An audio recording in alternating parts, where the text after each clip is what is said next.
Epilepsy, fix, ஷீஷர்னு சொல்லுவாங்க. அப்படின்னா என்ன? எபிலெப்சினா என்ன? எபிலெப்சி இஸ் நத்திங் பட் ஒரு abnormal electrical activity in the brain. I am doctor Asir Julin, neurologist, Gericare hospital. இப்போ ஃபிக்ஸு ஏன் வருதுன்னா, நம்ம ஒரு பார்ட் ஆஃப் பிரெயினில் இருந்து திடீர்னு எலக்ட்ரிக்கல் ஆக்டிவிட்டீஸ் வந்து கொஞ்சம் அதிகமாகும். அதை தான் நம்ம வந்து ஃபிக்ஸுன்னு சொல்கிறோம், ஷீஷர்ன்னு சொல்கிறோம்.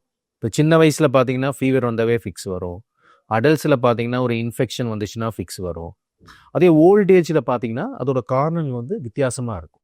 அதாவது மெட்டபாலிக் அப்நார்மாலிட்டி, அதாவது ஒரு சுகர் ஸ்லோ ஆகிறது, இல்லை வந்து சோடியம் வந்து கம்மியாகிறது, ஸ்ட்ரோக்.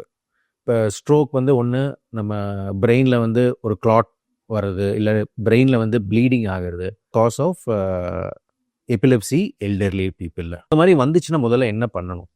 ஃபஸ்ட்டு இந்த பேஷண்ட்டை வந்து முதல்ல அந்த கூட்டம் சேர்றதோ இல்லை நிறைய பேர் சுற்றி நின்று அவங்களுக்கு அந்த காற்று வராமல் இருக்கிறத பண்ணக்கூடாது. ஒரு ரைட் லேட்ரல் பொசிஷனில் அவங்கள ஒரு கழிச்சு வந்து படுக்க வைக்கணும். யூஸ்வலாக வலிப்பு எல்லாமே ஒரு நிமிஷம் 2 நிமிஷத்தில் நின்றுடும். அப்போ ஆட்டோமேட்டிக்காக அதுவே வந்து கண்ட்ரோல் ஆயிரும்.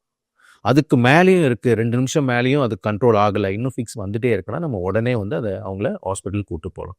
என்ன பண்ணக்கூடாது? இப்போ நிறைய இடத்துல நம்ம என்ன பண்ணுறோம், அவங்க நாக்கு வந்து வாயில் இருக்கும், நாக்கு கடிப்படுதுன்னு சொல்லி என்ன பண்ணுவாங்க, கரண்டி இல்லை துணி இந்த மாதிரியெல்லாம் வந்து அது இல்லை கை வைக்கிறது இதெல்லாம் பண்ணுவாங்க. இதெல்லாம் எதுவுமே பண்ணக்கூடாது.